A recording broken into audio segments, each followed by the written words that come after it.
Awareness is the beginning of transformation, বুঝলেন? চলো তাহলে শুরু করা যাক। তো এখানে দেখো, আমরা আজকে ইলেকট্রিক্যাল মেশিন শুরু করবো এসএসসি যেই। তো মেনলি যদি সিলেবাস বলো, ঠিক আছে, সিলেবাসের মধ্যে আমাদের কি কি আছে? সিলেবাসের মধ্যে এই 7খানা মেশিন আমাকে পড়তে হবে: DC machine, transformer, induction motor, alternator, synchronous motor, single phase motor আর স্পেশাল মেশিন। এবার এর মধ্যে ডিসি মেশিনকে, ঠিক আছে, ডিসি মেশিনে তুমি যদি ভাগ করো, ডিসি মেশিনকে আমি এখানে মোটামুটি কটা ভাগ করেছি, হ্যাঁ, এই 20টা টপিকে আমি ভাগ করেছি, ঠিক আছে।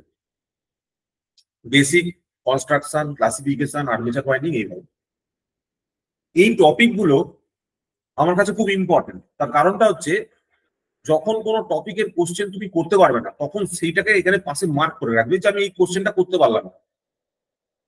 তার মানে কি, যদি আমার থিওরি পড়ার দরকার পড়ে, আমি পার্টিকুলার ওই চ্যাপ্টারটাকে থিওরি পড়বো, ঠিক আছে, ওর বাইরে আমার থিওরি পড়ার দরকার নেই, ঠিক আছে।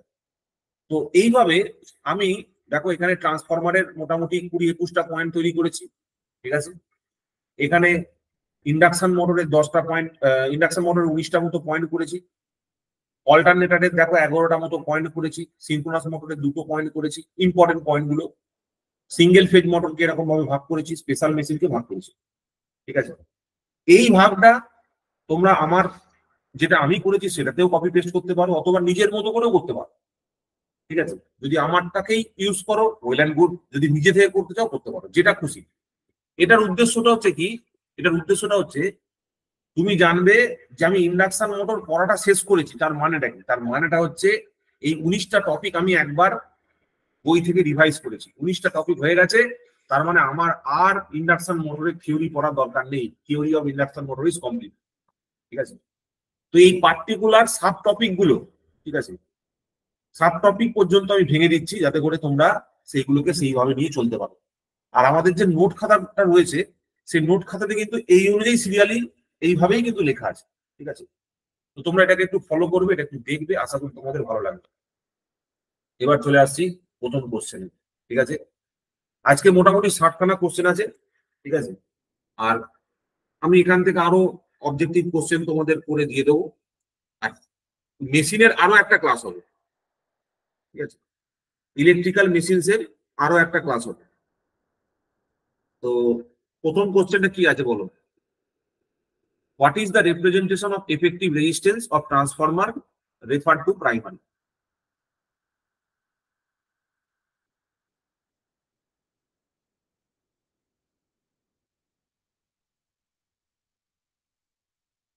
রেফার টু প্রাইমারি ভ্যালু কত হয়ে থাকে?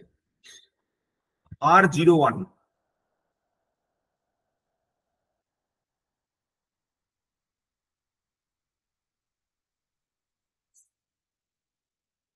আচ্ছা, স্যার এটা স্যার আরো একটা দেখে রাখো। কোশ্চেন ছিল।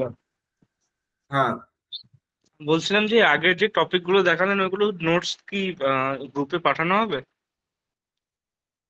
দেখো, এই নোটস গুলোর ক্ষেত্রে তোমরা ওই আমাদের যে রেকর্ডিং সেশন গুলো তোমাকে দেওয়া হয়েছে, ঠিক আছে, অল কম্বাইন্ড এই যে ব্যাচে, ঠিক আছে, তুমি ওখান থেকে ওই এগুলো পেয়ে যাবে, লাইভ ক্লাসগুলো পেয়ে যাবে। তোমার কি বলবো, যে রেকর্ডিং পোর্শনটা তুমি সেখান থেকে পেয়ে যাবে, যদি কোনো পার্টিকুলার সেগমেন্ট তোমার দেখা থাকে। এবার ওকে। তুমি যদি চাও যে নোটগুলো, সে নোট আমরা দিয়ে দিতে পারি, অসুবিধা কিছু নেই। কিন্তু তাতে তোমার কোনো লাভ হবে না। তুমি এই আগের সামনের যে 2 মাস আছে, ঠিক আছে, সামনের 2 মাসে ওই নোট পড়ে তুমি শেষ করতে পারবে না। আমি যদি তোমাকে নোট দিয়েও দিই না, তোমার পক্ষে Yes. নোট পড়ে শেষ করা সম্ভব হবে না। তো বেস্ট অপশন হচ্ছে কি, যেরকম ভাবে বলছি সেরকম ভাবে করো। একটা কোশ্চেন ধরো, সেই কোশ্চেনটা যদি সলিউশন হয়, ওয়েল অ্যান্ড গুড, ঠিক আছে। যদি হলো তো খুব ভালো, যদি না হয় সেটাকে নোট করো এবং সেইটুকু পোর্শনকে যে কোনো একটা বই থেকে দেখে নাও। এখন ওই প্রথম থেকে নোট করার সময় নেই। এই এই জিনিসটা একটু বোঝো যে আমি কি বলতে চাইছি।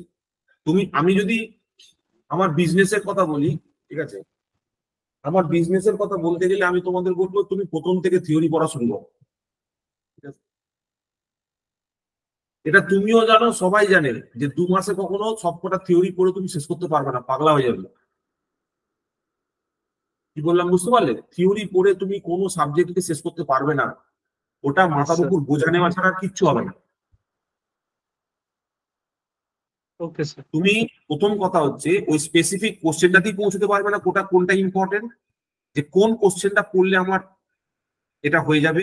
ঠিক আছে, তোমরা যদি আমাদের কোনো রেকর্ডিং ক্লাস দেখে থাকো, দেখবে ওখানে আমি একটা ক্লাস নেওয়ার পর বলি যে একটা গোটা ক্লাসে হয়তো দুটো কোশ্চেন বেরিয়ে আসে, কিন্তু এই যে কোশ্চেন অ্যান্সার সেশন গুলো হয়, সেই কোশ্চেন অ্যান্সার সেশনে যেগুলো প্রিভিয়াস ইয়ারের কোশ্চেনে এসেছে সেই রকম 30খানা কোশ্চেন আমি 2 ঘন্টায় করতে পারি।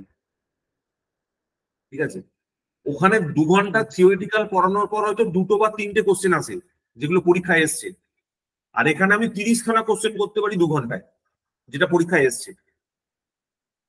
তাহলে একটা 2 ঘন্টার মূল্য হিসাবে কোনটার মূল্য বেশি? তুমি যদি তোমার জীবনে মূল্য দাও তাহলে কোনটার মূল্য বেশি হবে? ডাইরেক্টলি কোশ্চেন করাটা মূল্যবান বেশি হবে, না তোমার ওই থিওরি পড়ে করাটা বেশি হবে? কারা থিওরি করে পড়বে? কখন থিওরি করে করবে? তুমি যদি আজকে 2025-এর প্রিপারেশন নাও তাহলে তুমি থিওরি করে করো, ইট ইজ ওকে। কিন্তু 2024-এর জন্য সেটা নয়, সেটা 2024-এর জন্য absolutely not at all accepted. ঠিক আছে, you have some amount of idea, ঠিক আছে, and use that idea to solve the question. Directly তোমার যেটুকু আইডিয়া প্রেজেন্ট আছে সেটা দিয়ে কোয়েশ্চেনটা সলভ করার চেষ্টা করো। ঠিক আছে, অ্যাকচুয়ালি স্যার প্রবলেমটা কি জানেন তো, মিনস আমাদের যখনই আর কি সেকেন্ড ইয়ার শুরু হবে তখন থেকে মানে কোভিড চালু হয়ে যায়, তো মানে সেরকম কলেজে কিছু ক্লাসও হয়নি, বা কি বলবো স্যার, আমরাও সেরকম তো এতটা সেই ডিপলি যাইনি, তো এটাই হচ্ছে। আর ঠিক সবকিছু আছে, তো তোমাদের ওপেন যখন গ্রুপ। কোভিড হয়েছিল, শোনো, তোমার তো কোভিড ব্যাচ, চিন্তা করো না, সব হয়ে যাবে। দেখো, এখন তোমার পক্ষে যে পদ্ধতিতে বেস্ট অ্যাটেম্প তুমি দিতে পারো, আমি তোমাকে বিশ্বাস করো, আমি তোমাদের সেটাই বলছি। ঠিক আছে, থিওরি পড়তে গেলে তুমি কোথাও গিয়ে পৌঁছবে না। আমার এই কথাটা একটু মেনে নাও। ঠিক আছে, এইরকম প্রচুর ছেলে ছিল, আমি পিএসসি জেইতে যখন পড়িয়েছিলাম তখন পিএসসি জেই খালি প্রিভিয়াস ইয়ার সলিউশন থেকে দেখে পড়ে ছেলেরা প্রায় 140 নম্বর অ্যান্সার করেছে। ওরা কি করেছে, আমার ইউটিউবের ক্লাসটা যেহেতু ফ্রি ছিল ওই জন্য ওটা দেখে খালি সলিউশন করেছে, আর কিচ্ছু করেনি। ঠিক আছে, তো have that much confidence in me যে আমি তোমাদের যেটা করাবো সেটা তোমাদের ভালোর জন্যই করাবো। আর যদি তোমার না পড়া হয়ে থাকে, ঠিক আছে, যদি তোমার না পড়া হয়ে থাকে তাহলে তুমি আমাকে পরে ফোন করো, আমি তোমার বলবো কি করতে হবে। তুমি ওই রেকর্ডিং ব্যাচ দেখে তোমাকে প্রথম থেকে পড়তে হবে, but for the time being 2024-এর জন্য তুমি যেটা করাচ্ছি সেটা করো। তুমি এইটুকু বিশ্বাস করো যে স্যার তোমাকে একদম সঠিক পথ দেখাবে, কোনো ভুলভাল জিনিস আমি তোমাকে বলবো না। ঠিক আছে, আচ্ছা, তো দেখো ট্রান্সফরমারের R01 বার করতে বলেছে। যদি আমি ইকুইভ্যালেন্ট সার্কিট বলি, একটা ট্রান্সফরমার ইকুইভ্যালেন্ট সার্কিট হচ্ছে, প্রথমে তোমার এটা হচ্ছে প্রাইমারি সেগমেন্ট, ঠিক আছে, এইখানে তোমার কোর সেগমেন্ট রয়েছে, তাই তো, এইখানে তোমার সেকেন্ডারি, এইখানে তোমার রেজিস্ট্যান্স, এইখানে তোমার ইন্ডাকটেন্স, তাই তো, ইন্ডাকটেন্স তো, এটা যেন কিসের ইন্ডাকটেন্স বলে রে? এই ইন্ডাকটেন্সটাকে কি ইন্ডাকটেন্স বলে? এইটা ধরো কোনটা R1, মাঝখানেরটাকে বলছেন? এটা ধরো XL1, মিউচুয়াল। এটা ধরো R2, এটা ধরো XL2, ঠিক আছে। এইখানে ছিল আমার কাছে R0 আর X0, R0 XM বা R0 X0, X0, ঠিক আছে। এইখানে টার্মিনাল ভোল্টেজ V1, এইখান দিয়ে কারেন্ট যাচ্ছে হচ্ছে কি I1, এইখানে হচ্ছে ইনডিউসড ভোল্টেজ E1, এইখানে হচ্ছে ইনডিউসড ভোল্টেজ E2, ঠিক আছে। এইখানে টার্মিনাল ভোল্টেজ হচ্ছে কি V2, এইখান দিয়ে কারেন্ট যাচ্ছে হচ্ছে কি I2, এইখানে কারেন্ট যাচ্ছে হচ্ছে কি I0, এইখান দিয়ে কারেন্ট যাচ্ছে হচ্ছে কি I1 ড্যাশ। ধরো এটাকে I1 ধরে নিচ্ছি, এটাকে I ধরে নিচ্ছি।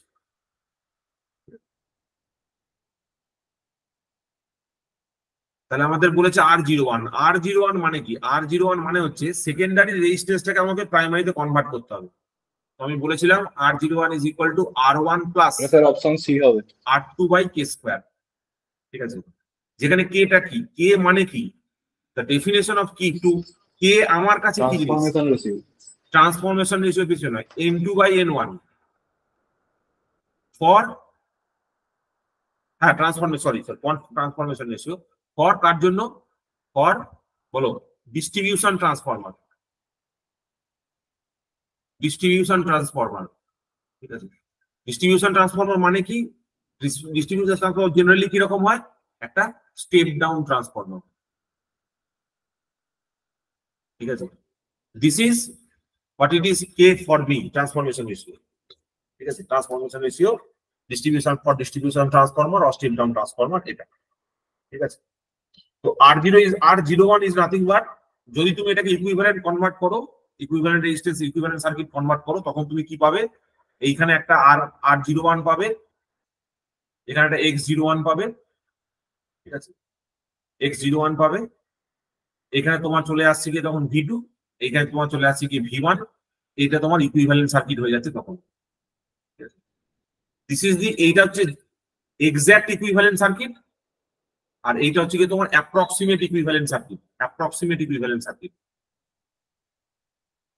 দেখো তুমি যদি এখন এইটা না বোঝো কোনটাকে অ্যাপ্রক্সিমেট ইকুইভ্যালেন্ট সার্কিট বলে, কোনটাকে এক্সাক্ট ইকুইভ্যালেন্ট সার্কিট বলে, তাহলে ভাই সকল তোমাদের কিন্তু এখন ওই মানে কি বলে বেসিক ব্যাচে পড়তে হবে। ঠিক আছে, ফাউন্ডেশন ব্যাচে পড়তে হবে।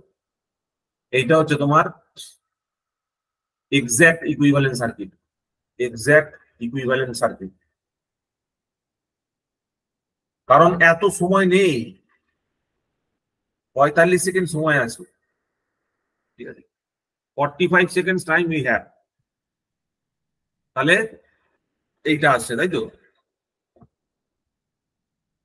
আচ্ছা, নেক্সট নেক্সট কোশ্চেনটা বলো তো, সি অ্যান্সার হবে তাই তো। দেখো নেক্সট কোশ্চেনটা বলো। আচ্ছা, আমাদের এই যে ভিডিওটা আছে, এই ভিডিওটা আপাতত ইউটিউবে লাইভ থাকবে, প্রথম কটা কোশ্চেন। যারা আমাদের ব্যাচে জয়েন করতে চাইবে এই কন্ট্যাক্ট নাম্বারে হোয়াটসঅ্যাপ মেসেজ করবে, তোমরা সমস্ত ইনফরমেশন পেয়ে যাবে রিগার্ডিং এসএসসি জেই পিআইবি ব্যাচ। ঠিক আছে, এখানে আমরা কেবলমাত্র কোশ্চেন অ্যান্সারের থ্রু দিয়ে গোটা সিলেবাসটা কমপ্লিট করবো, কোনো থিওরিটিক্যাল পড়াশোনা আমরা এখানে ডিসকাস করবো না। পার্টিকুলার কোশ্চেনের যে থিওরি গুলো থাকবে সেগুলো ডিসকাস করবো। থিওরি ক্লাসের জন্য আমরা আমাদের যে অল কম্বাইন্ড এই যে ব্যাচটা আছে ছিল, তার রেকর্ডিং এর অ্যাক্সেসটা তোমাদেরকে দিয়ে দেবো। তোমরা পার্টিকুলার কোনো একটা সেগমেন্ট যদি বুঝতে না পারো, সেখান থেকে তোমরা ভিডিওটা দেখবে। ঠিক আছে, যদি বুঝতে না পারো স্যার কোন ভিডিওটা দেখবো, সেটাও আমি তোমাদের বলে দেবো যে এই ভিডিওটা দেখে নাও, তাহলে তোমাদের বুঝতে সুবিধা হবে। ঠিক আছে, নেক্সট 2 নম্বরটা বলো। Diverter current. হ্যাঁ, what is the load current for which the speed would be 0? কোন লোড কারেন্টের জন্য স্পিডটা 0 হবে? in the armature speed control method.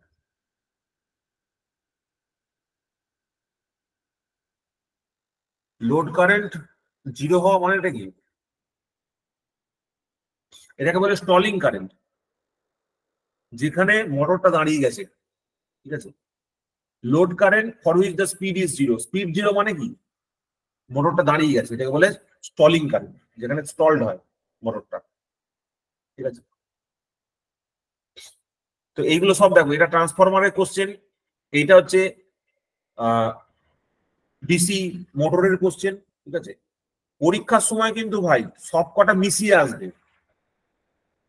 ওই বেসিক ব্যাচ ফাউন্ডেশন ব্যাচে একটার পর একটা করে অ্যান্সার সবাই দিতে পারে, বুঝতে পেরেছো?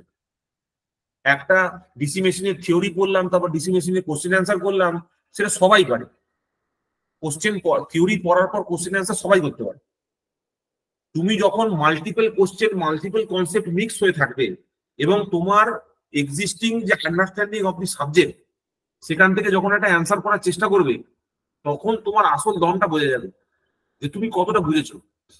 তুমি দেখবে মাঝে মাঝে আমি কিন্তু এখানেও নিজেও অ্যান্সার করতে পারি না। এরকম হয়েছে তো আমি অ্যান্সার করতে পারিনি, বলো? কিছু কিছু কোশ্চেন আমারও আটকে গেছে। তার মানেটা কি? তার মানে আমি প্রত্যেকবার নিজেকে চ্যালেঞ্জ করি যে আমার এটা মনে আছে কিনা কনসেপ্টটা। যদি তুমি নিজেকে চ্যালেঞ্জ করার জায়গায় না থাকো, কোনো দিন কনসেপ্ট হতে পারবে না।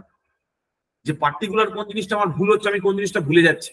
ঠিক আছে, আমি জানি আমি ভুলে যাই হচ্ছে ওই ইন্ডাক্টরের যদি প্যারালাল কম্বিনেশন থাকে, মিউচুয়াল ইন্ডাকটেন্স থাকে, তার যে ফর্মুলাটা আছে সেইটা আমি জানি, ওটা আমি ভুলে যাই।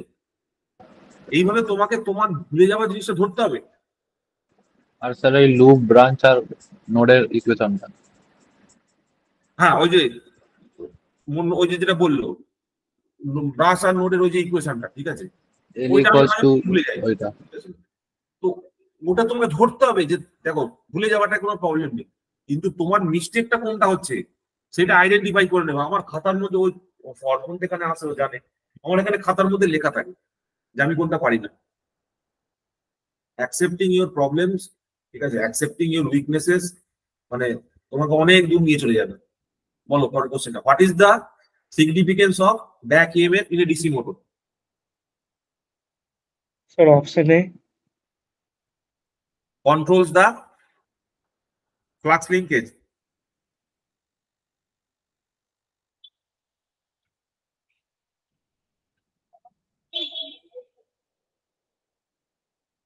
ফ্লাক্স লিঙ্কেজ কে কন্ট্রোল করছে ইএমএফ, আর কিছু? Sir option C. Correct. Back EMF হচ্ছে তোমার দেখো ওই যে আমরা পড়তাম না যে power is equal to EB into IA. তার মানে কি, it regulates the input power as per extra load. যদি এক্সট্রা লোড আসে তাহলে ইবি থ্রু দিয়ে কি হচ্ছে, রেগুলেট হচ্ছে পুরো সিস্টেমটা। What happens when the control phase, ভুল গয়া, what happens when the control phase voltage of an AC servo motor becomes zero? AC servo motor, কোশ্চেনটা হচ্ছে what happens when the control phase voltage of an AC servo motor becomes zero?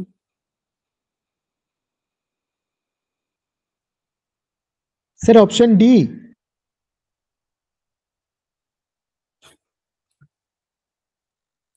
AC servo মোটরের control phase voltage কখন zero হবে? Correct, যদি মোটরটা দাঁড়িয়ে যায়। Exactly, when the motor stops, ঠিক আছে, when the motor develops decelerating torque and it stops। আমরা কিন্তু সার্ভো মোটর পড়িয়েছি, তোমরা নোট খাতা দেখবে, ঠিক আছে। সার্ভো মোটর আমি কারেন্ট ফুল কোর্সে পড়িয়েছি।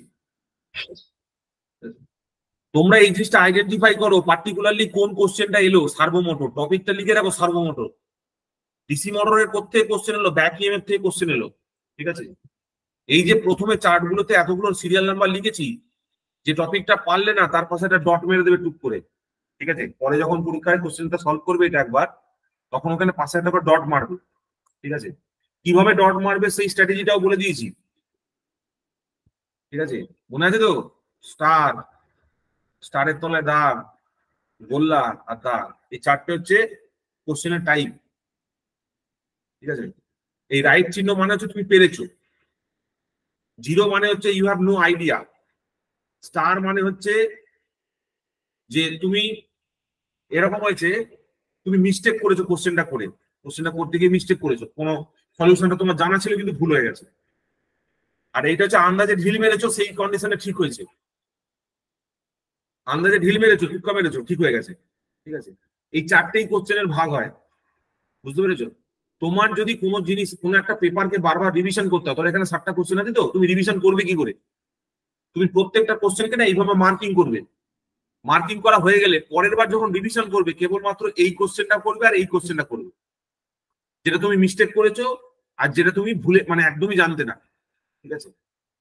এই কোশ্চেনটাকেও আর দেখার দরকার নেই যেখানে তুমি রাইট মেরেছো, কারণ যেটা একবার ঠিক হয়েছে, জিরো স্টাডিতে যেটা ঠিক হয়েছে একবার, সেটা তুমি প্রত্যেকবার ঠিক করতে পারবে। আর যেটা আন্দাজে ঠিক করেছো, এই দুটো হলে তবে তুমি এটা দেখবে, ঠিক আছে। কারণ ওটা আন্দাজে ঠিক করেছো মানে মোস্ট অফ দ্য কেসেস তুমি ঠিক করে দেবে, ঠিক আছে। তো এইভাবে একটা কোশ্চেন পেপারে 7টা কোশ্চেন থাকলে পরের বার রিভাইজ কোনটা করতে হবে সেটাও তুমি ঠিক করতে পারবে। এই জিনিসটাও আমি আগে একদিন বলেছি, এটা বলেছি না? তরুণ ছিল ক্লাসে, এখন বলবো বলিনি। হ্যাঁ স্যার বলেছেন। এইভাবে একটা কোশ্চেন পেপারকে তুমি শর্ট করবে, যে কোন কোশ্চেন গুলো আমি পরের বার সেটাকে রিভাইজ করার জন্য দেখবো, ছেলেপুলে দেখি কি করে, একই কোশ্চেন বারবার মুখস্থ করছে। আরে মাথা মোটা ওরম ভাবে কেউ পড়লে সিলেকশন হবে না, স্ট্র্যাটেজি তৈরি করতে হয় একটা কোশ্চেন পেপার সলভ করতে গেলে। ঠিক আছে, এই যে 4 টাইপের কোশ্চেন বললাম, রাইট চিহ্ন মানে তুমি তোমার জিরো কনসেপ্টে সেটা অ্যান্সার করতে পেরেছো। গোল্লা মানে কি? গোল্লা মানে হচ্ছে তোমার সেই সম্বন্ধে কোনো আইডিয়াই নেই, সাবজেক্ট কোশ্চেন সম্বন্ধে। স্টার মানে কি? তুমি সিলি মিস্টেক করেছো। আর স্টারের তলায় দাগ মানে কি? তুমি আন্দাজে ঢিল মেরেছো, ঠিক হয়ে গেছে অ্যান্সারটা। ঠিক আছে, এই 4টেই হচ্ছে কোশ্চেনের টাইপ হয়, এর বাইরে কোনো কোশ্চেনের অ্যান্সার হতেই পারে না, কোনো কম্বিনেশন তুমি দাঁড়িয়ে করাতে পারবে না। ঠিক আছে, তুমি এমন একটা কিছু বলো যে ধরনের কোশ্চেন হয়, যেটা আমি এখানে ধরে নিই 4টে অপশনের বাইরে। ঠিক আছে, খুঁজে পাবে এটা। ঠিক আছে, তো এইভাবে কোশ্চেনকে শর্ট করতে শিখতে হবে ভাই। যেগুলো যেগুলো বলছি সেগুলো যেগুলো কোশ্চেন পেপারের মধ্যে অ্যাপ্লাই করতে হবে। চাকরি পেতে গেলে ওই মানে খালি মুখস্থ করলে চলবে না, বুঝতে পেরেছো? মুখস্থ করে পড়াশোনার দিন শেষ। তোমাকে অল্প সময়ের মধ্যে ম্যাক্সিমাম ইনটেক করতে হবে। ঠিক আছে, বলো এটা কি হবে? What are the rotor poles of a synchronous motor excited? By Sir, what C. are the rotor poles of a synchronous motor excited? Sir, option C. Sir option এ মনে হচ্ছে। Small DC shunt generator. Sir option Sir, D, small কে DC বলছে shunt generator. Option D. Option D. Option D হবে তো? এই তো আমরা বললাম না, সিনক্রোনাস মোটর মেশিনে, সিনক্রোনাস মেশিনে আমাকে একটা ডিসি ইনপুট দিতে হবে। এটা দেখো। আচ্ছা, আমি এখানে একটা জিনিস বলছিলাম। আচ্ছা, এইটাকে কি বলে গো? এই যে XL1 XL2 এগুলো কি? What is R1 and what is XL1? এগুলো কি গো? কে বলতে পারবে? ওই ওয়াইন্ডিং এর রেজিস্ট্যান্স এন্ড রিঅ্যাক্ট্যান্স। ওয়াইন্ডিং এর রেজিস্ট্যান্স আর ওয়াইন্ডিং এর রিঅ্যাক্ট্যান্স, তাই তো? হ্যাঁ। আচ্ছা, এটার সঙ্গে সবাই সহমত?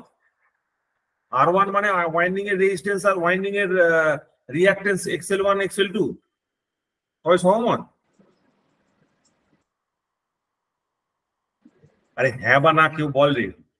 এখানে 4-5 জন ছেলে মেয়ে আছে তো, বলো। Sudarshan, Indranil, Yogeshwar, Sir, series Arpita, component. তোমরা component সাইলেন্ট থেকো sir, না। তোমরা ভাবো তোমার দাদার কাছে পড়তে বসছো, ঠিক আছে? জোর করে পড়াচ্ছে, বুঝলে?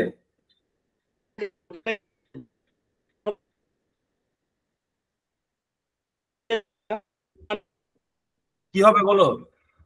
এটা কি? এটা রিঅ্যাক্টেন্স?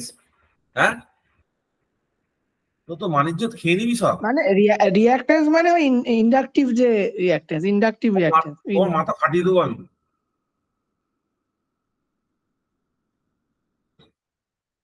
আমাদের সব মাথা ফাটিয়ে দেবো আমি। তোমরা লিকেজ রিঅ্যাক্টেন্স বলেন এটাকে, লিকেজ রিঅ্যাক্টেন্স। লিকেজ রিঅ্যাক্টেন্স মানে কি? তো কঠিন, বাস্তব বাস্তব বড্ড কঠিন হয়ে গেছে সত্যি মাইনি। দেখো, তুমি যদি এখান দিয়ে কারেন্ট পাঠাও, ঠিক আছে, কারেন্ট পাঠালে it will produce some flux, it will produce some total flux. The total ফ্লাক্সের খানিকটা পোর্শন সেকেন্ডারি কয়েলকে লিঙ্ক করবে, আর সাম পোর্শন যেটা লিঙ্ক করবে না সেকেন্ডারিকে, যেটা লিঙ্ক করবে আর একটা লিঙ্ক করবে না। টোটাল ফ্লাক্স যদি হয় φ1, সেটাকে আমি লিখবো φ11 প্লাস φ12। φ11 হচ্ছে সেই ফ্লাক্সটা যেটা সেকেন্ডারিকে লিঙ্ক করবে না, দিস ইজ মাই φ11। আর যেটা সেকেন্ডারিকে লিঙ্ক করবে, দ্যাট ইজ φ12। এখানে φ11টা হচ্ছে লিকেজ ফ্লাক্স, ঠিক আছে? এই লিকেজ ফ্লাক্সের জন্য যে রিঅ্যাক্টেন্স ক্রিয়েট হচ্ছে সেইটাকে আমি এখানে দেখাচ্ছি। আর সব শালা বলে হচ্ছে গিয়ে ওয়াইন্ডিং এর রিঅ্যাক্টেন্স, সব শালা বলে এটা।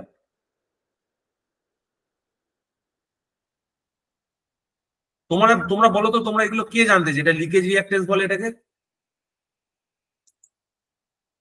কেউ জানতে এটাকে লিকেজ রিঅ্যাক্টেন্স বলে? তোমাদের কাছে যদি এখন কোনো মেশিন বই থাকে, মেশিন বই খোলো, মেশিন বই খুলে দেখো যে এইটাকে কি বলছে, এটাকে লিকেজ রিঅ্যাক্টেন্স বলে, খুলে দেখো। এই সমস্ত বুদ্ধিমান টিচার গুলোর জন্য তোমাদের কলেজের যে টিচার গুলো তোমাদের মেশিন করিয়েছে না, যে মাথাটা ফাটিয়ে আসে। ওয়াইন্ডিং এর রিঅ্যাক্টেন্স মানে কি? ওয়াইন্ডিং এর রিঅ্যাক্টেন্স মানে হচ্ছে একটা ওয়াইন্ডিং এর নিজস্ব রেজিস্ট্যান্স থাকবে, তার একটা রিঅ্যাক্টেন্স থাকবে, ঠিক আছে? ওয়াইন্ডিং এর রিঅ্যাক্টেন্স আলাদা জিনিস, আর এই যে ফ্লাক্সের জন্য যে লিকেজ রিঅ্যাক্টেন্সটা তৈরি হচ্ছে, দ্যাট ইজ ডিফারেন্ট। তোমরা এতদিন ধরে মেশিন করেছো, ট্রান্সফরমারের এই বেসিক পয়েন্টটা সবাই ভুল জানে।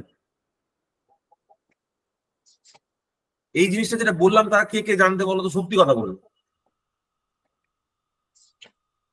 তোমাদের যদি সন্দেহ হয়ে থাকে, যে কোনো টেক্সট বুক খোলো, খুলে দেখো ওখানে কি লেখা রয়েছে। ওয়াইন্ডিং এর ইন্ডাকটেন্স লেখা রয়েছে, ওয়াইন্ডিং এর রিঅ্যাক্টেন্স লেখা আছে, না লিকেজ রিঅ্যাক্টেন্স লেখা আছে? লিকেজ না রিঅ্যাক্টেন্স না অফ স্যার, লিকেজই লেখা আছে। লিকেজ রিঅ্যাক্টেন্স অফ সেকেন্ডারি লেখা আছে। তোমরা জানো না, এর জন্য তোমাদের ইন্টারভিউতে কেটে যাবে, মানে রিটেন কোয়ালিফাই হয়ে যাবে। রিটেন কোয়ালিফাই হয়ে গিয়ে ইন্টারভিউতে যখন বলবে draw the equivalent circuit of the transformer, সেখানে গিয়ে তোমরা এই সার্কিটটাকে এইখানে ভুল করে আসবে,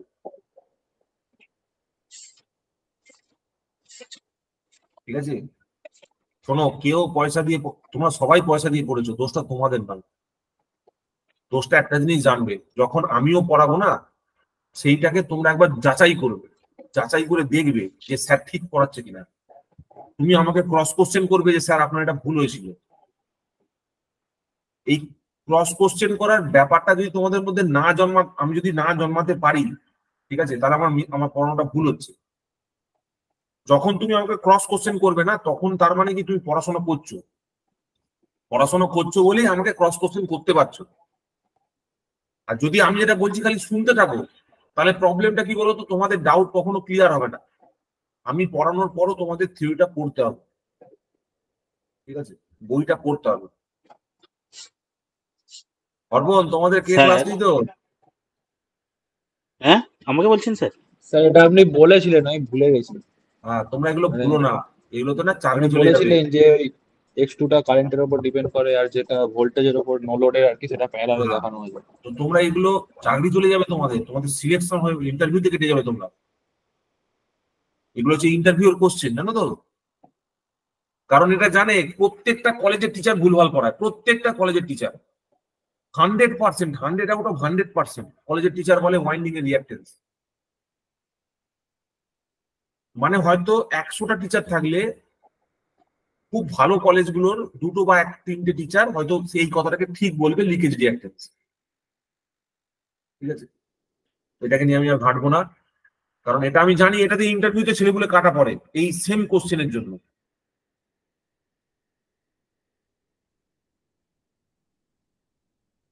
যারা পার পেয়ে বেরিয়ে গেছে তাদের স্যার, ব্যাপারটা হয়। একটা কথা বলি,